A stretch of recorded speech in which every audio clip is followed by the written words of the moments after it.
नमस्कार दोस्तों। आज हम बात करने वाले हैं यूनाइटेड नेशंस के बारे में और जानेंगे यूनाइटेड नेशंस क्या है, इसमें कितनी ऑर्गन्स हैं, किस तरह से काम करती हैं और इसकी इम्पोर्टेंस क्या है। वीडियो को एंड तक पूरा देखना और अगर आपको वीडियो पसंद आए तो लाइक और चैनल को सब्सक्राइब जरूर करना। यूनाइटेड नेशंस को हिंदी में संयुक्त राष्ट्र और संयुक्त संघ भी बोला जाता है। यूनाइटेड नेशंस की स्थापना 25 अप्रैल 1945 में की गई थी। वर्ल्ड वॉर टू के बाद American president Franklin D Roosevelt ने सोचा कि क्यों ना यूनाइटेड नेशंस नाम की एक ऑर्गेनाइजेशन बना दी जाए जो इंटरनेशनल डिस्प्यूट को सॉल्व करेगी और वर्ल्ड वॉर 3 होने से रोकेगी। 24 अक्टूबर 1945 को 51 कंट्रीज ने यूनाइटेड नेशंस का चार्टर्ड साइन किया, मतलब पास किया, जिसमें 5 परमानेंट मेंबर थे और 46 नॉन परमानेंट मेंबर, जिसमें से एक भारत भी था। फिर 6 जनवरी 1946 को फर्स्ट जनरल असेंबली हुई लंदन में। देखिए, यूनाइटेड नेशंस के ऑब्जेक्टिव को मेन 4 कैटेगरीज में क्लासिफाई किया गया है, जिसमें सबसे पहला है पीस कीपिंग एंड सिक्योरिटी। अगर किसी भी कंट्रीज के बीच डिस्प्यूट होता है तो उसकी चर्चा सबसे पहले यूनाइटेड नेशंस में की जाती है और नेगोशिएशंस के द्वारा डिस्प्यूट को सॉल्व करने की कोशिश की जाती है। यूएन के पास अपनी कोई भी फोर्सेस नहीं है। अलग अलग कंट्रीज यूएन को अपनी फोर्सेस प्रोवाइड करती हैं, जिनको पीस कीपिंग फोर्स या ब्लू हेलमेट भी कहा जाता है, क्योंकि उनके ब्लू हेलमेट पर यूएन लिखा होता है। जहां कहीं भी टेररिज्म या डिस्प्यूट होता है वहां इनको भेजा जाता है। इस समय इराक और सीरिया में यूएन की फोर्स काफी भारी मात्रा में डिप्लॉयड है।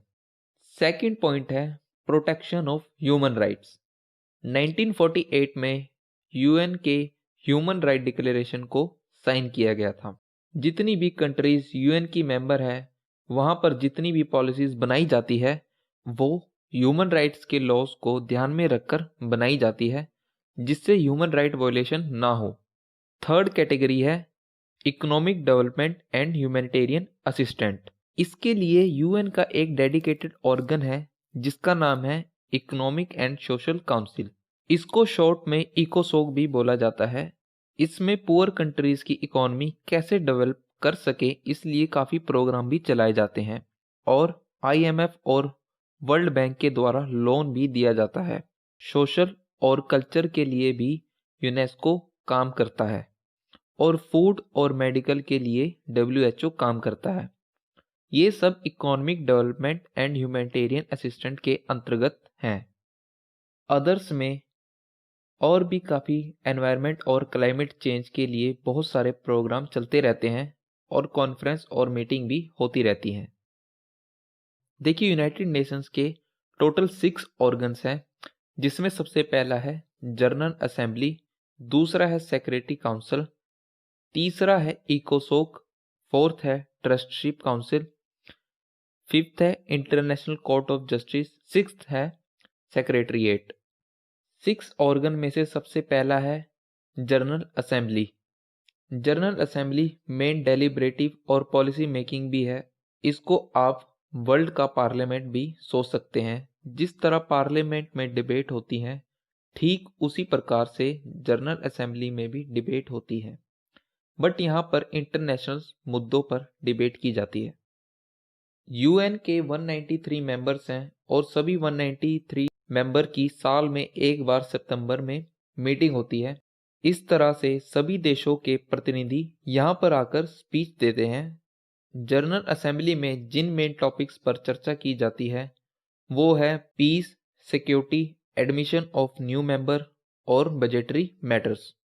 जनरल असेंबली की प्रेसिडेंट की अवधि 1 साल के लिए होती है। करंटली जनरल असेंबली का प्रेसिडेंट है वोल्कन बोजिकिर और जनरल असेंबली का हेडक्वार्टर है न्यूयॉर्क, यूएसए में। यूनाइटेड नेशन का जो दूसरा अंग यानी ऑर्गन है सिक्योरिटी काउंसिल। आप ये देख सकते हैं इसमें टोटल 15 मेंबर हैं, जिनमें 5 परमानेंट और 10 नॉन परमानेंट हैं। नोट करने वाली बात यह है कि जो ये 5 परमानेंट मेंबर हैं इनके पास ही वीटो पावर होती है। वीटो पावर का मतलब होता है सपोज सिक्योरिटी काउंसिल ने कोई भी लॉ या कोई भी पॉलिसी बनाई, अगर इन पांचों मेंबर्स में से किसी को भी वो पॉलिसी पसंद नहीं आती तो वो देश वीटो पावर का यूज करके उस पॉलिसी को रद्द करवा सकता है। क्योंकि इन पांचों मेंबर्स की सहमति के बिना सिक्योरिटी काउंसिल कोई भी पॉलिसी नहीं बना सकता। जिन 5 कंट्री के पास वीटो पावर है वो है अमेरिका, रशिया, चाइना, फ्रांस और यूके। कई बार एग्जाम्स में भी पूछा जाता है कौन सी कंट्री ने इंडिया का साथ यूनाइटेड नेशंस की सिक्योरिटी काउंसिल्स में सबसे ज्यादा दिया है, तो इसका आंसर है रशिया। क्योंकि रशिया ने ही इंडिया को सपोर्ट करने के लिए सबसे ज्यादा वीटो पावर का यूज किया है। सिक्योरिटी काउंसिल का काम होता है इंटरनेशनल पीस और सिक्योरिटी को मेंटेन करना, किसी भी कंट्री पर इंटरनेशनल सैंक्शन और ऑथराइजिंग मिलिट्री एक्शन लेना। सिक्योरिटी काउंसिल की प्रेसिडेंसी हर महीने रोटेट होती है सभी मेंबर के बीच। इस वक्त दिसंबर 2020 में सिक्योरिटी काउंसिल की प्रेसिडेंसी साउथ अफ्रीका के पास है।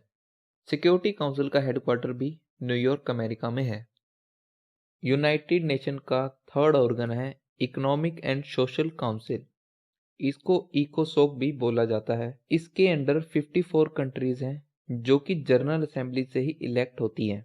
इसकी मेंबरशिप 3 साल के लिए दी जाती है। इकोसोक का काम होता है सस्टेनेबल डेवलपमेंट और यूएन की पॉलिसीज पर कोऑर्डिनेशन करना। इकोसोक इकोनॉमिक, सोशल एंड एनवायरनमेंट के क्षेत्रों तक ही सीमित रहती है।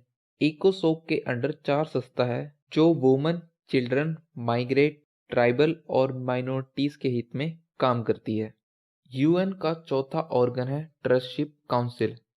इसको 1994 में ही सस्पेंड कर दिया गया था। ट्रस्टशिप काउंसिल की 11 टेरिटरीज अंडर 7 मेंबर थी। इनका काम था टेरिटरीज फॉर सेल्फ गवर्नमेंट को ट्रेनिंग देना। यूएन का 5th ऑर्गन है सेक्रेटरीएट और सेक्रेटरीएट यूएन के सारे डे टू डे वर्क को हैंडल करता है।